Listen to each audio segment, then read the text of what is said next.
శంకరాచార్యులు వారు స్తోత్రం చేస్తే శంకరాచార్యులు వారు అమ్మగారిని బట్టకెళ్ళడానికి శ్రీ మహావిష్ణువు విష్ణు పార్షదుల్ని పంపిస్తారా? శంకరులకు అటువంటి ద్వేషాలు తెలియవు. శంకరాచార్యుల వారి మీద అటువంటి ద్వేషాలు కానీ మనం చూపిస్తే పరమ పాతకులం అయిపోతాం. మహాపురుషుల విషయంలో వేలెత్తి చూపించకూడదు. మనకు ఆ శక్తి లేదు, మనకు ఆ అధికారము లేదు. కోరుండి ఈశ్వరుడిచ్చిన మనుష్య జన్మ నాశనం చేసుకుని పాపం మూట కట్టుకోవాలనుకుంటే చెయ్యాలంతే అలాంటి ప్రయత్నాలు. లేకపోతే శంకరాచార్యుల వారి మీద వేలెత్తి చూపించడానికి నీకున్న అధికారం ఏమిటి? శంకరాచార్యులు వారు చేసింది ఒకటి నువ్వు చెయ్యి. ఏది చెయ్యగలవని నువ్వు శంకరుల్ని విమర్శించగలవు? వారు ఆకాశము హద్దు, పాతాళము హద్దు. అహం బ్రహ్మాస్మి స్థితికి ఎదిగారు. పశుమాం సర్వజ్ఞ ప్రధిత కృపయా పాలయ విభో అన్నారు. ఈ రెంటి మధ్యలోనే మిగిలిన వాంగ్మయం అంతా వచ్చింది. నువ్వు ఏమిటి శంకరుల్ని విమర్శిస్తావు? మరి ఏం చేశారని విమర్శిస్తావు? ఎందుకు జగద్గురువుల జోలికి వెళ్ళడం? వారు మహాపురుషుడు శంకర భగవత్పాదులు. అందుచేత వారు స్తోత్రం చేస్తే విష్ణు పార్షదులు వచ్చారు. వస్తే ఆర్యాంబ విష్ణు పార్షదులతో కలిసి వెళ్ళిపోతే శంకరాచార్యులు వారిని అమ్మ ఒక వరం అడిగింది. నాయనా, నువ్వు సన్యాసివి, నేను శరీరం విడిచిపెట్టిన తరువాత నేను అమ్మకి అంత్యేష్టి చేయడం ఏమిటి? నేను చెయ్యకూడదు సన్యాసిని కనుక అని నన్ను విడిచిపెట్టకు. నాకు అంత్యేష్టి సంస్కారం నీ చేతుల మీద జరగాలని కోరుకుంది ఆవిడ. వరం ఇచ్చారు శంకరాచార్యులు వారు. అందుకని అమ్మకి అంత్యేష్టి సంస్కారం చేస్తాను, అగ్నిహోత్రం ఇమ్మని అడిగారు జ్ఞాతుల్ని. అడిగితే వాళ్ళు అన్నారు, నువ్వు నీచుడవు, నువ్వు సన్యసించావు. సన్యసించిన వాడివి తల్లికి అంత్యేష్టి సంస్కారం చేస్తానంటున్నావు. అందుకని నీకు అగ్నిహోత్రం ఇస్తే మేము పాపాత్మలం అవుతాం, నేను ఇవ్వమన్నారు. శంకరులు అన్నారు, తల్లి కన్నా గొప్పది ఈ ప్రపంచంలో ఇంకొకటి లేదు. అటువంటి తల్లికి నేను వరం ఇచ్చాను, అమ్మా నీకు నేను అంత్యేష్టి చేస్తాను అని చెప్పాను. మాట తప్పకూడదు. అందుకని నాకు అగ్నిహోత్రాన్ని ఇవ్వండి, అమ్మకి చర్మ సంస్కారం చేస్తా అన్నారు. తలుపులు వేసుకున్నారు, మేము ఇవ్వమన్నారు. శంకరులు అజ్ఞానులు వీళ్ళని ఆ ఆర్యాంబ యొక్క శరీరాన్ని పచ్చి ఎండు పుల్లలు అక్కడ కనపడినవన్నీ తెచ్చారు. తెచ్చి అమ్మ శరీరాన్ని దాని మీద పడుకోబెట్టి యాగం చేసేటప్పుడు ఆరణి మంధనం అని చేస్తారు, లౌకికాగ్నితో వెలిగించకుండా. అమ్మగారి యొక్క కుడి భుజాన్ని మదనం చేశారు. చేస్తే అందులోంచి అగ్ని పుట్టి శంకర భగవత్పాదుల్ని కన్న తల్లి. మీరు ఇక్కడే ఒక విషయం గమనించాలి. చచ్చిపోయాడనడానికి ఫస్ట్ గుర్తు ఏమిటి? ఒళ్ళు చల్లబడిపోతుంది. ఒళ్ళు చల్లబడిపోయింది అంటే లోపల అగ్ని ఉండదు, ఇంకా పంచభూతాల్లో అగ్ని వెళ్ళిపోతుంది. వెళ్ళిపోగానే అందుకే ఎవరైనా పోతున్నాడని గుర్తు ఏంటంటే అరికాళ్ళు రాస్తుంటారు, పాపం వేడెక్కుతాయని, చల్లబడిపోతారు. చల్లబడిపోయి ఇంకా విచిత్రం ఏంటంటే, మీరు గాజు గడ్డిని తీసుకెళ్లి ఫ్రిడ్జ్లో పెడితే జిగురుగా అయిపోయినట్టు ఆశ్చర్యం ఏంటంటే శరీరం అంతా జిగురుగా అయిపోతుంది. ఆ తర్వాత బిగిసిపోతుంది. కాళ్ళు పెట్టుకుని పైకెత్తితే కర్రలేచినట్టు లేస్తుంది. ఈపాటి దానికి ఇంతంత అల్లర్లో. ఓయ్ బాబో, దీనికి పేరు ప్రఖ్యాతుల కోసం ఎంతంత అల్లర్లో ఏమిటి? అంత తుచ్చంగా వెళ్ళిపోయేదాని కోసం ఎంతంత గొడవలో, ఎంతంత పేరు కోసం తాపత్రయాలో. దేనికి? దీనికోసం ఏమిటో మరంతంత వెర్రులు నాకు అర్థం కాదు. సరే, అందుచేత అటువంటి చల్లబడిపోయిన శరీరంలోంచి కుడి చేతిని వధించారు ఆయన. అగ్ని పుట్టింది. అది విచిత్రం. ఇది శంకరుల ప్రజ్ఞ అంటే. అలా పుట్టినటువంటి అగ్నిహోత్రంతో అమ్మగారి శరీరానికి అంత్యేష్టి సంస్కారం చేశారు. చేస్తే అగ్నిహోత్రుడు పొంగిపోయాడు. సాక్షాత్ శంకరుడికి జన్మనిచ్చినటువంటి తల్లి ఆ తల్లి. ఆ తల్లిని నాలో అగ్నిహోత్రం కలుపుకుంది. అప్పుడు శపించారు. ఈ కేరళ రాష్ట్రంలో ఉన్నటువంటి బ్రాహ్మణులకు వేదమే ఆధారము. ఇక నుంచి వీరికి వేదము నిరాదరణం అయిపోతుంది. వీళ్ళు వేదము యొక్క ప్రమాణమును తెలుసుకోకుండా బ్రతుకుతారు. 2, ఇక నుంచి ఇక్కడ ఉన్నటువంటి వాళ్ళు తమ ఇళ్ల వెనకాతలే సమాధులు కట్టుకుంటారు. అందుకే ఇప్పటికే అక్కడ ఇండ్ల వెనకాతలే సమాధులు, ఇళ్ల వెనకాతల సమాధులు కట్టుకుంటారు. 3, గృహస్థాశ్రమంలో ఉన్నవాడికి గొప్పతనం ఇది. ఇంటికి అతిథి వచ్చినప్పుడు అతిథి సత్కారం చెయ్యడం, సన్యాసి వస్తే సన్యాసిని లోపలికి ఆహ్వానించి భిక్ష ఇవ్వడం. ఈ దేశంలో పీఠం ఉండదు, సన్యాసులకు భిక్ష ఉండదు. అందుకే అంత శంకరులు పుట్టిన రాష్ట్రంలో పీఠం లేదు. శృంగగిరి పీఠం కర్ణాటకలో. శంకర భగవత్పాదులు తన జీవితంలో ఇచ్చిన శాపం అదొకటి. అంత ప్రసన్నమూర్తులైన అటువంటి శంకర భగవత్పాదులు ఆ రాష్ట్రాన్ని, అక్కడ ఉన్నటువంటి బ్రాహ్మణుల్ని శపించారు. శపించి తదనంతరం బయలుదేరిపోయారు అక్కడి నుంచి. అక్కడే ఒక గమ్మత్తు జరిగింది. అక్కడి నుంచి వస్తున్నప్పుడే సరే మన గుడి మీద ఉన్న మూర్తుల్ని పూర్తి చేసే ప్రయత్నం చేస్తాను ఒక్కసారి సూక్ష్మంగా. అక్కడ నుంచి వస్తున్నప్పుడు శంకరులు మూకాంబికా క్షేత్రానికి వెళ్ళారు. అక్కడ ప్రభాకరుడు అనబడేటటువంటి ఒక బ్రాహ్మణుడు ఉండేవాడు. ఆయన కూడా కర్మిష్టి. ఆయనకు ఒక కుమారుడు జన్మించాడు. సూర్యుడి పగిది వెలిగిపోతుండేవాడు ఆ పిల్లవాడు. కానీ వాడు పుట్టినప్పటి నుంచి మాట్లాడలేదు, ఏడవలేదు. వాడు అలా కూర్చుని ఉండేవాడు. పెరిగాడు, పెద్దవాడు అయ్యాడు. ఉరే అంటే ఓ అనేవాడు కాదు, కళ్ళు రెండు ఇలా తెరిచే ఉండేవి. ఎప్పుడు అలా చూస్తూ ఉండేవాడు సూర్యంలోకి, అంతే. ఉరే అంటే ఓయ్ అనేవాడు కాదు, అసలు ఎప్పుడూ మాట్లాడలేదు. మాట్లాడకపోతే తల్లి వీడికి ఆకలేస్తోందేమో నోట్లో ఏదైనా పెడితే ఇది ఏమిటని అడిగేవాడు కాదు. కుంకుడికాయ పులుసోసి అన్నం పెడితే మింగేసేవాడు, కంది పప్పేసి అన్నం పెడితే మింగేసేవాడు, ఆవకాయ వేసి పెడితే తినేసేవాడు, పాలు పోసి పెడితే తాగేసేవాడు. ఇది ఏమిటని అడిగేవాడు కాదు, ఇది ఎందుకు పెడుతున్నావు అని అడిగేవాడు కాదు. పిల్లవాడు పెద్దవాడైపోయాడు. ఏమిట్రా వీడు మాట్లాడ్డు. అందరు పిల్లలు ఆయన ముందు ఆడుకునేటట్టు చేశారు. పిల్లలకి చాపల్యం కదా ఆడుకుంటాడు. ఆ పిల్లలందరినీ బొమ్మ చూసినట్టు అలా చూస్తుండేవాడు తప్ప ఆడతాననేవాడు కాదు. ఉపనయనం చేస్తే మారుతాడని పీటల మీద కూర్చోబెట్టి ఉపనయనం చేశారు. ఒంటి మీద యజ్ఞోపవీతం వేశారు, అలాగే కూర్చున్నాడు. ఆ తర్వాత బ్రహ్మోపదేశం చేశారు. ఈ చెవిలోంచి విన్నాడో వినలేదో చేశానని తండ్రి అనుకున్నాడు. సంధ్యావందనం చేసేవాడు కాదు. సంధ్యావందనం చేయలేదేమిరా పలికేవాడు కాదు. కొడితే కదిలేవాడు కాదు. అలా ఉండేవాడు. ఆ తండ్రికి బెంగగా ఉండేది, ఏమిట్రా నాకు ఇలాంటి కొడుకు అని. ఒకసారి మూకాంబికా క్షేత్రానికి శంకరాచార్యుల వారు వెళ్ళారు. నిజంగా మూకాంబికా క్షేత్రం శంకరులు వెళ్ళడం, అక్కడ బ్రతికించడం ఏవి శంకర భగవత్పాదులండి. అక్కడికి వెడితే ఈ ప్రభాకరుడు తన కుమారుణ్ణి తీసుకెళ్ళాడు. తీసుకెళ్లి ఒరే ఆయన యతివరుడురా, ఆయన పాదాలకి నమస్కారం చెయ్యి అన్నాడు. ఆయన అలాగే నిలబడ్డాడు. ఆయన ఏం చెయ్యడుగా, రియాక్ట్ అవ్వడు. ఆయన నిలబడ్డాడు. నిలబడితే ఈయనే ప్రణిపాతం చేసి, అయ్యా నా కర్మ, ఒక్కగానొక్క కుమారుడు ఇలా చూస్తూ ఉంటాడు, పుట్టినప్పటి నుంచి ఇంతే, పిడితే తింటాడు, పెట్టకపోతే తినడు, మరి ఏమిటో తెలియదు, ఇలా ఉన్నాడు ఈ పిల్లాడు, అసలు వీడు ఎందుకు ఇలా ఉన్నాడని అడిగారు. శంకరులు అడిగారు, కస్తవం అన్నారు. నువ్వెవరు అని అడిగారు ఆ పిల్లాన్ని. అప్పటి వరకు మాట్లాడని వాడు అన్నాడు, నేను సూర్యుడను కాను, నేను చంద్రుడను కాను, నేను బ్రహ్మచారిని కాను, నేను గృహస్థు కాను, నే సన్యాసిని కాను, నే సప్తధాతువులు కాను, నేను అన్నమయ కోశం కాను, నేను ప్రాణమయ కోశం కాను, నేను మనోమయ కోశం కాను, నేను ఏ అవస్థకి చెందినవాడను కాను, నేను ఒకనాడు ఉన్నవాడను కాను, ఒకనాడు పోయేవాడిని కాను, నేను వృద్ధి చెందుతున్నవాడను కాను, నేను క్షీణిస్తున్నవాడను కాను, నేను సర్వకాలమునందు సాక్షిగా ఉండి జగత్తునంతటినీ చూసేటటువంటి ఆత్మస్వరూపమేదో అటువంటి ఆత్మస్వరూపుడను నేను. నాకు ఈ రూపము లేదు, నాకు నామము లేదు, నాకు పేరు లేదు, నాకు దేహము లేదు, నేను కేవలం సాక్షి ఓహం. శంకరులు తెల్లబోయారు. అతను అలా మాట్లాడేస్తుంటే శంకరాచార్యులు వారు వాడి తల మీద చెయ్యి పెట్టారు, హస్తమస్తక సంయోగం చేశారు. చేస్తే గురువు తనంత తాను సంకల్పం చేసి పెడితే శిష్యరికం ఇచ్చినట్టు ఆయన యొక్క అనుగ్రహం ప్రసరిస్తుంది. హస్తమస్తక సంయోగం చేశారు. చేసేటప్పటికి ఠక్కున ఆగిపోతే అప్పుడు శంకరాచార్యులు వారు చెప్పాడు, వీడు మహాజ్ఞాని, వీడికి ఇంకా లోకంతో సంబంధం లేదు, వీడు తనలో తానే ఆత్మలో రమిస్తున్నాడు, ఇంకా ఇటువంటి వాడు లోకంతో మాట్లాడు, లోకానికి సంబంధించిన విషయాలు అక్కర్లేదు, జీవన్ముక్తుడు అంటామే, కేవలం ఇంకా ఆఖరి జన్మగా ఈ శరీరంలోకి వచ్చాడు. అందుకని ఇతనికి లోకంతో సంబంధం ఉండదు. మీ దగ్గర ఉంటే పిచ్చివాళ్ళ కనపడతాడు, మీకేం పని, ఆ పిల్లవాడిని నాకు ఇచ్చేయండి, నా శిష్యుడిగా తీసుకెళ్ళిపోతానన్నాడు. ఈ పిల్లవాడికి ఏ ఉపదేశం లేకుండా ఇంత జ్ఞానం అరిచేతిలో ఉసిరికాయలా వచ్చింది కాబట్టి ఈ పిల్లవాడికి హస్తామలకాచార్యుల వారిని పేరు పెడుతున్నానన్నారు. ఆయనే శంకరాచార్యుల వారి పక్కన కూర్చున్న నలుగురు శిష్యులలో ఇలా తలకి రుద్రాక్షలు కట్టుకున్నవారు తోటకాచార్యుల వారు, ఆయన పక్కన కూర్చున్నటువంటి వారు హస్తామలకాచార్యుల వారు. ఆయనే హస్తామలకుడు, చేతిలో ఉసిరికాయ పట్టుకున్నంత బ్రహ్మజ్ఞానం ఉన్నవారు, ఎప్పుడు శంకరులతో తిరుగుతుండేవారు. ఆ రుద్రాక్షలు పెట్టుకున్న వారు ఉన్నారే వారే తోటకాచార్యుల వారు. ఇప్పుడు మీకు ఆ నలుగురిని గురించి నేను సూక్ష్మంగా చెప్పాను. ఒకరు పద్మపాదాచార్యులు, ఒకరు సురేశ్వరాచార్యులు, అటు తోటకాచార్యులు, హస్తామలకాచార్యులు.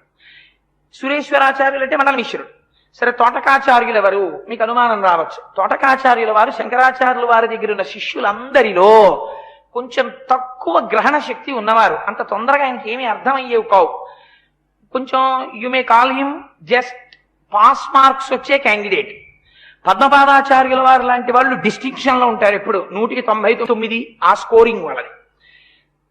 35 మార్కులైన తోటకాచార్యుల వారు ఉంటే ఒక రోజున పాపం తోటకాచార్యుల వారి గొప్పతనం ఏమిటో తెలుసా అండి?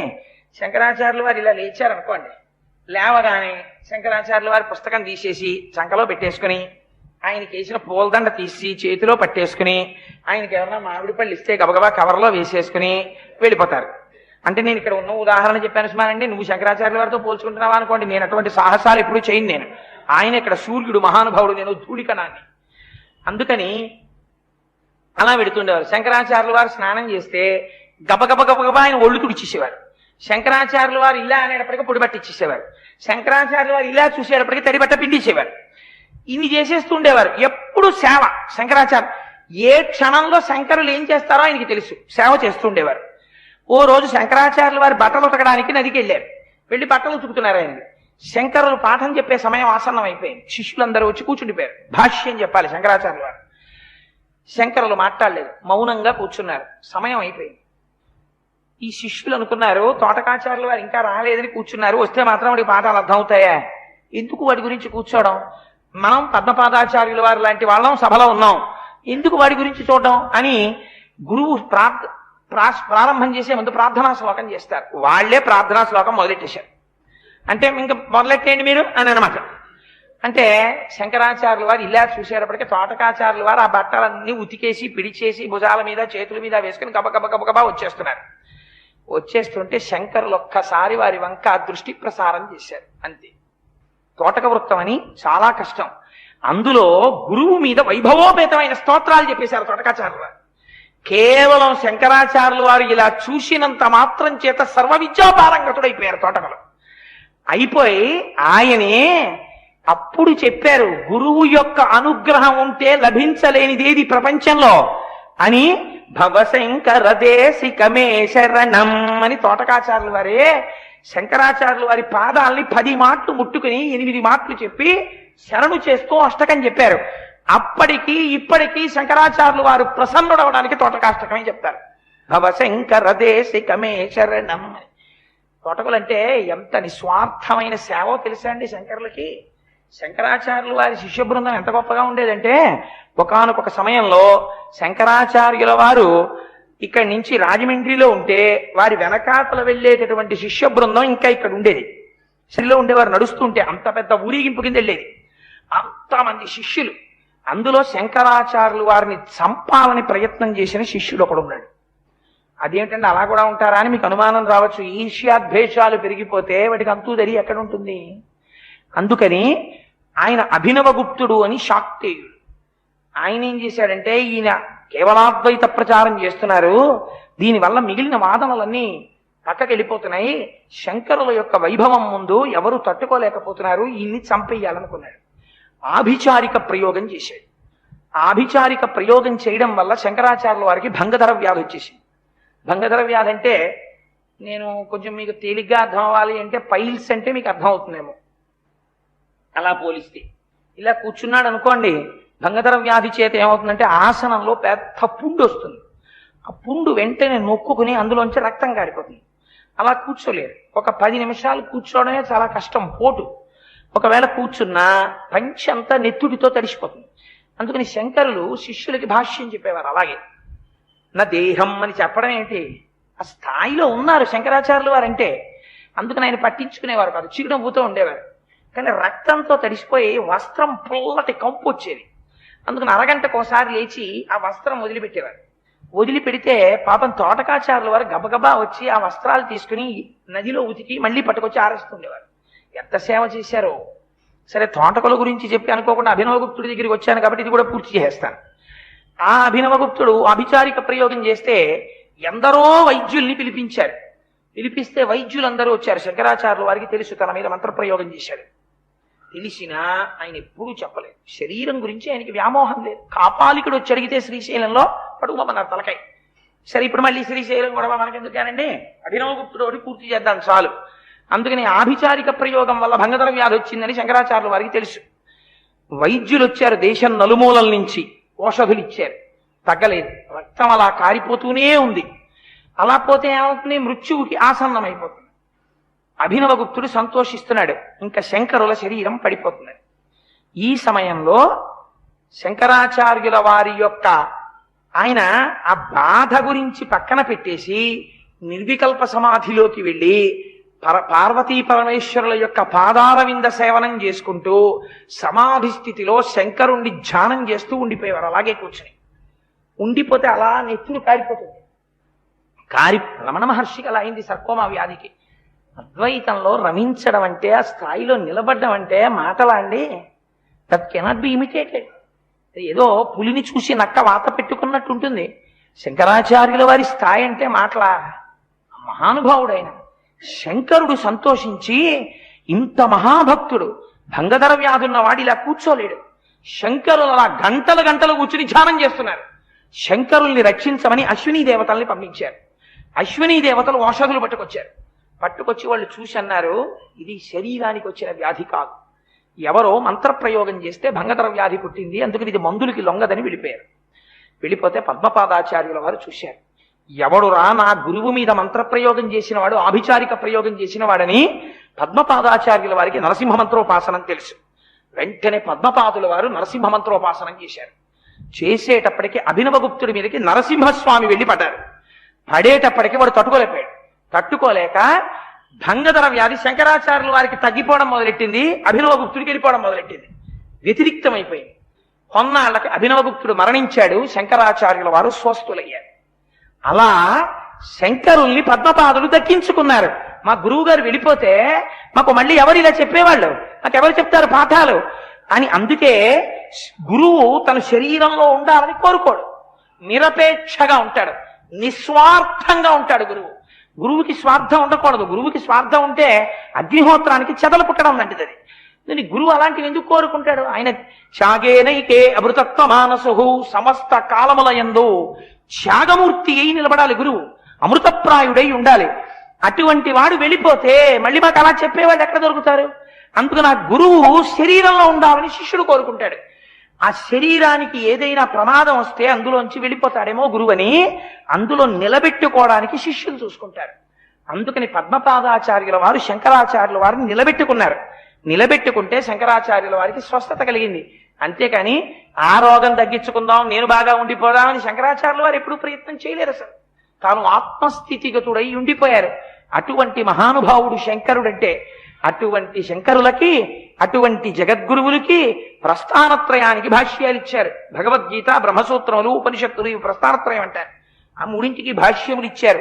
శివానంద లహరి, సౌందర్య లహరి వంటి స్తోత్రములు ఇచ్చారు.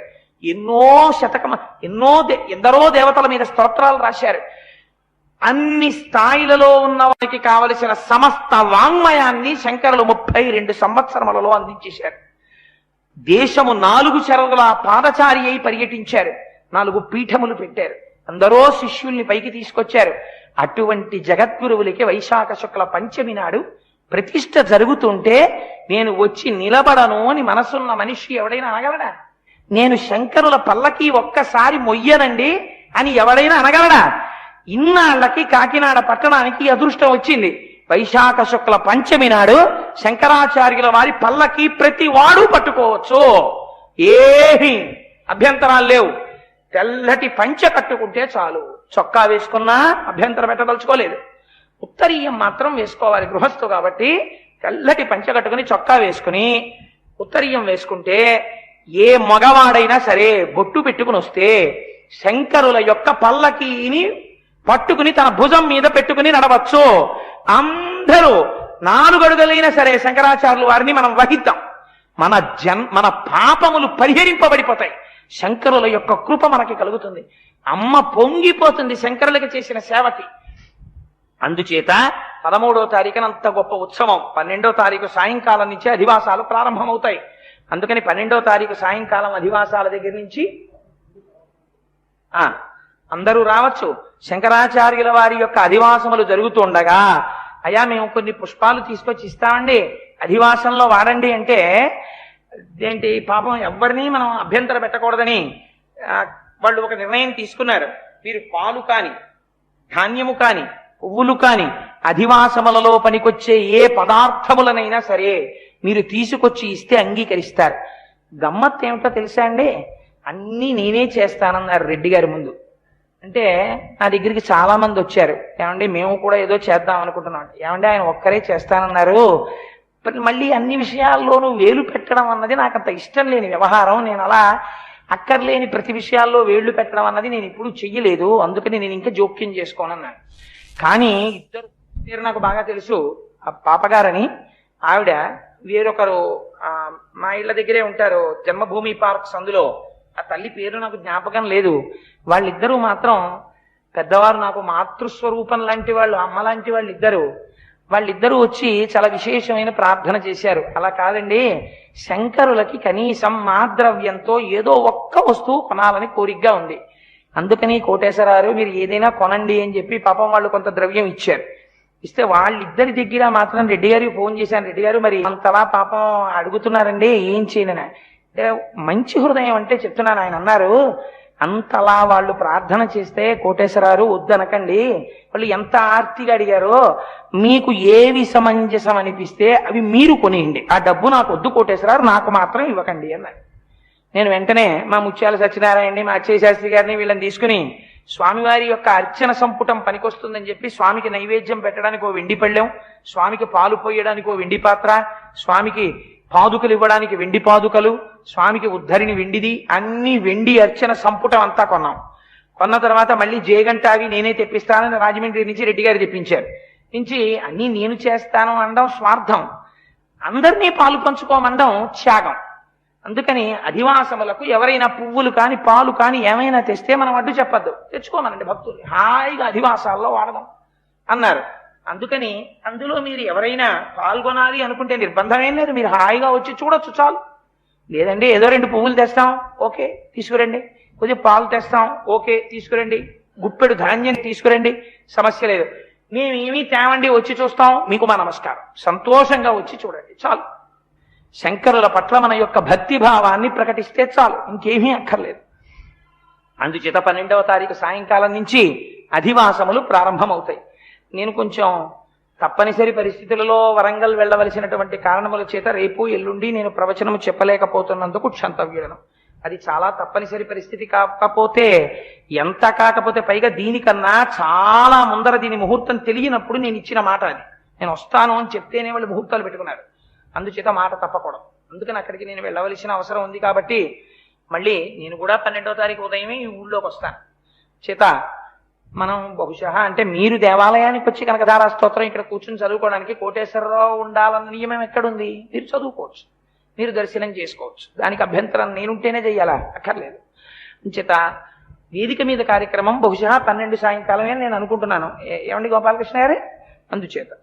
అందుచేత మనం ఇవాళ చక్కగా ఒక్కసారి మంగళం చెప్పేసిన తర్వాత తోషకాష్టకాన్ని అనుసంధానం చేద్దాం. ఇవాళ అనుకోకుండా తోటకుల గురించి కూడా వచ్చింది కాబట్టి, నలుగురు శిష్యుల గురించి వచ్చింది కాబట్టి, శంకరుల వైభవం విన్నారు కాబట్టి, మంగళం అయిపోయిన తర్వాత ఒక్కసారి తోటకాష్టకం చెప్పి వెళ్ళిపోదాం.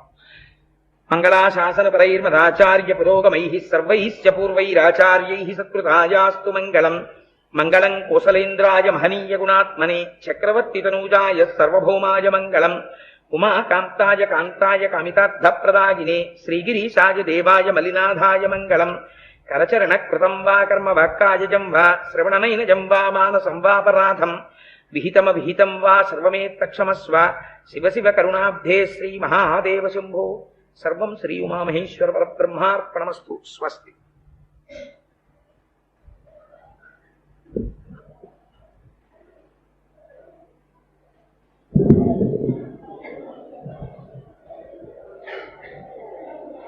నిజంగా ఇంతమంది భక్తి తత్పరుల మధ్యలో కూర్చుని చెప్పేటటువంటి అదృష్టం కలగడం శంకరుల కృప. మీ అందరూ చదువుతుంటే నాకు ఎంత సంతోషంగా ఉందో తెలుసా అండి. వినే అదృష్టం నాది. ఎందుకంటే మీ అందరూ చెప్తుంటారు, మీరు కూడా విందామని చెప్పడం మానేసి వినే ప్రయత్నం చేయకండి. చెప్పండి. విదితాఖిల శాస్త్ర సుధా జలధే మహిషోపనిషత్కదితార్థనిధే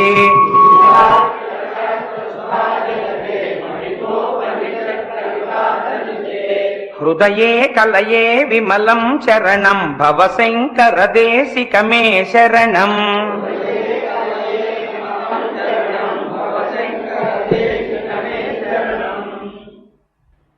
కొత్త వాళ్ళు ఎవరైనా ఉంటే ఆ భవశంకర దేశికమే చరణం చెప్పిన తర్వాత వంగి ఒక్కసారి నేలని ముట్టుకోండి. తెలియదు కాబట్టి మళ్ళీ ఒకసారి చెప్పా. కరుణా వరుణాలయ పాలయ మాం భవసాగర దుఃఖ విదూన హృదం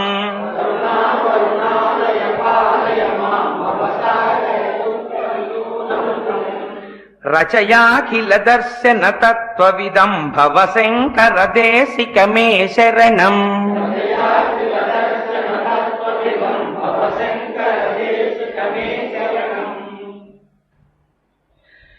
భవతా జనతా సుహితా భవితా నిజబోధ విచారణ చారుమతే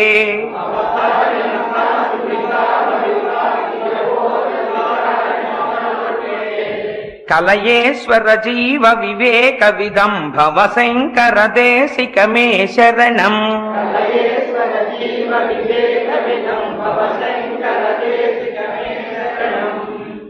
భవేవ భవాని తమే నితరాం సమజాతసి కౌతుకితా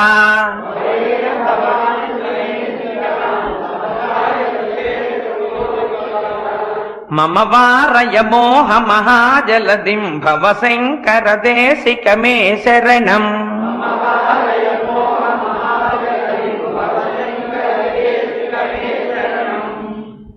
సుకృతేధికృతే బహుధా భవతో భవితా సమదర్శన లాలసతా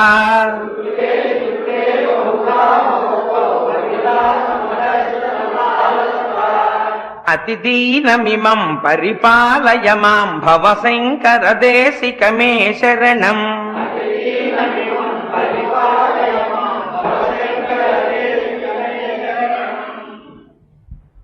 జగతీమవతుం కలితాకృతయో విచరంతి మహామహసశ్చలతా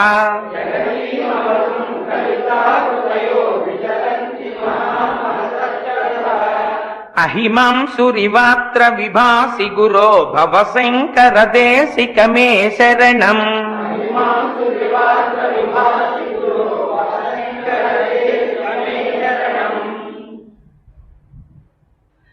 కురు పుంగవ పుంగవ కేతనతే సమతామయుతాం నహి కోపి సుధీః